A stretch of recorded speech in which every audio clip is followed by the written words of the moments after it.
सर्व संपलं असं कधीच होत नसतं. भाग 9. माझ्या या कहाणीचा हा 9वा भाग. एव्हाना मला असं वाटतं की या अजयचं नक्की पुढं काय काय होणार, अशी उत्सुकता तुम्हाला सुद्धा वाटली असेल आणि नक्की वाटेल. अर्थात जी लोक भाग 1 ते भाग हा 9 सिरियली बघतील त्यांची या कथेमध्ये माझ्यापेक्षा जास्त गुंतवणूक होऊ शकते. अशीच ही कथा. चला 9व्या भागात आपण ऐकतोय.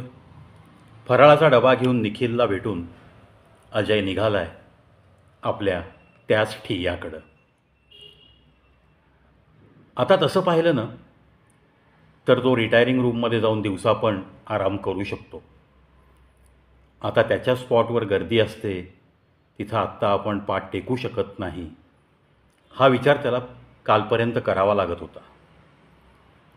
पण कालच्या पहाटेच्या त्या RPF लोकांच्या सहकार्यामुळं त्याला आता या विचारात बदल करावा लागतो, करू शकतो. या जाणीवेनेच त्याला खूप असं सुखावल्यासारखं वाटलं.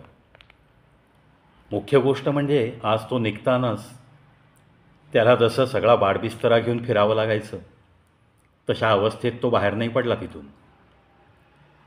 कारण त्याच्या कॉटच्या बाजूला त्याला लॉकरसुद्धा देण्यात आलं होतं.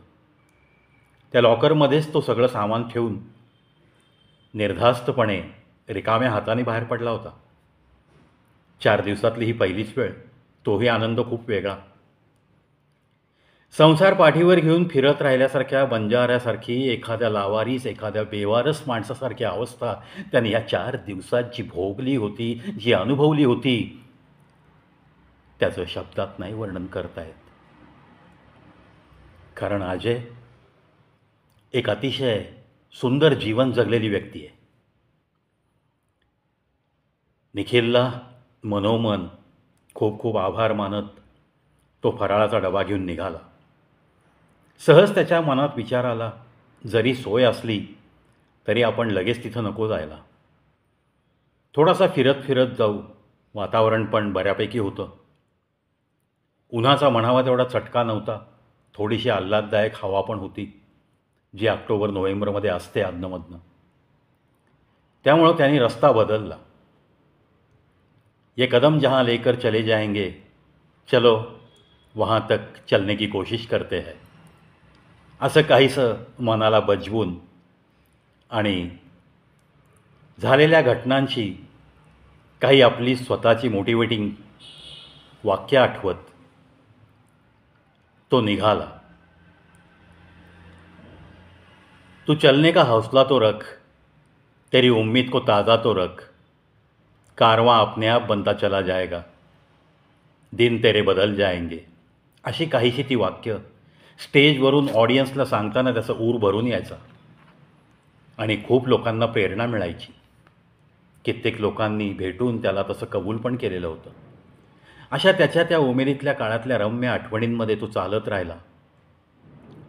चालता चालताच काही फ्लॅटमधनं, काही अशा वस्तींमधनं फटाक्यांचे आवाज तर येतच होते. दिवाळीचा मौसम आहे.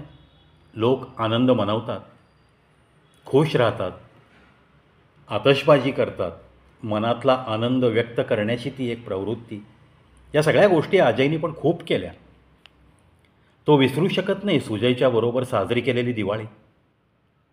तासनतास ते फटाके उडवणं, आपल्या आईच्या हातचा सुग्रास फराळ रोज करणं. असं वाटायचं दिवाळी संपली तरी फराळ संपूच नये, इतकी त्या हाताला चव. त्यातून मग अजयला, सुजयला बहीण नसल्यामुळं आईच्या हाताखाली सतत राबायची सवय. तिला कोणत्या प्रकारे मदत करू आणि नको असं व्हायचं. आणि मग दिवाळीचा हंगाम तर काही विचारू नका. ती म्हणायची, नका रे लुडबुड करू, पदार्थ बिघडतील. Many cooks always spoils the recipe असं जे म्हटलं जातं, त्या अनुषंगाने ती बिचारी सांगायची, अरे नका, काही कष्ट नाही वाटत मला, नंतर तुम्ही आनंदाने खाताना माझे कष्ट पळून जातात. आज अजयला तिच्या आईचं हे सगळं आठवायला लागलं. आईच्या हातचे ते तोंडात टाकल्यावर विरघळणारे कानोले, ज्याला बाकीचे लोक करंजी असं म्हणतात, पण ते कानोले करण्याची पद्धत आणि त्यातून ती आईची पद्धत अफलातून. आजही अजयला ते दिवस आठवले. त्या कानोल्याची चव जिभेवर रेंगाळू लागली. आईच्या अनंत आठवणींनी मन गलबलून गेलं. एकत्रात केलेला फराळ, ते फराळाच्या वेळचे अजयच्या वडिलांचे ते डायलॉग, आपल्या या फौजी बापाचे ते डायलॉग त्याला आठवू लागले. किती दिलखुश असायचा तो, काय वेगळ्या अँगलनी स्तुती करायचा तो, हे सगळं आठवू लागलं. त्या आठवणीतच कधी कोण जाणे, पण अजयच्या डोळ्यातनं 2 टिपूसं बाहेर पडली. त्यांनी स्वतःला सावरलं आणि स्वतःला बजावलं, न रडता या आठवणींमध्ये रमायचं आहे. कुठली चिंता नाही करायची. बापाची काही वाक्य आठवायची आहेत. अजयला वडिलांची काही वाक्य आठवायला लागली.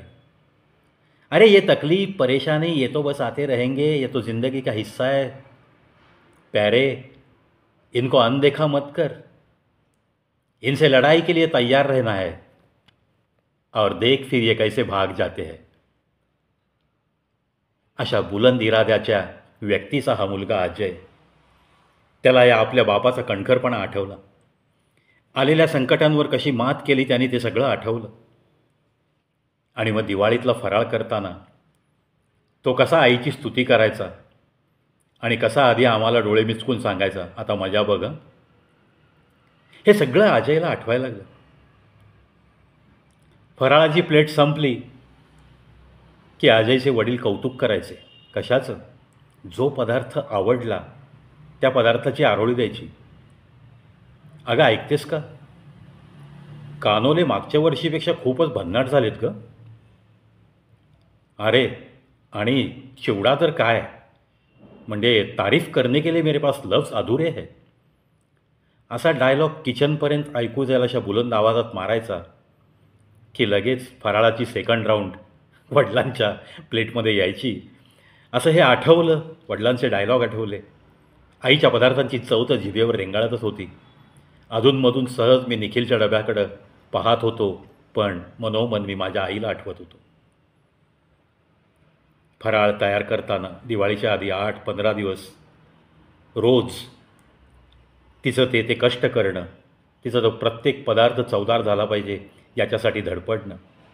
आणि मग कानोल्याला जास्त कॉन्सन्ट्रेशन लागतं म्हणून रात्री अपरात्री कानोले करणं. कानोला तळल्यानंतरसुद्धा तो पांढरा शुभ्र राहायला पाहिजे. कुठं बनतात हो हे? अजयला अभिमान वाटला. तसा अजय फक्त माणुसकी ही जात पाळत वडिलांच्या सल्ल्याप्रमाणे वागणारा व्यक्ती. पण अजयला अभिमान वाटला त्याच्या जातीचा. फक्त त्याच्या जातीत असे कानोले बनवले जातात या गोष्टीने तो हुरळून गेला. मनोमन त्याने आकाशाकडे पाहिलं आणि त्या विधात्याचे आभार मानले की अशा कुळात जन्माला घातलंस, खूप खूप तुझा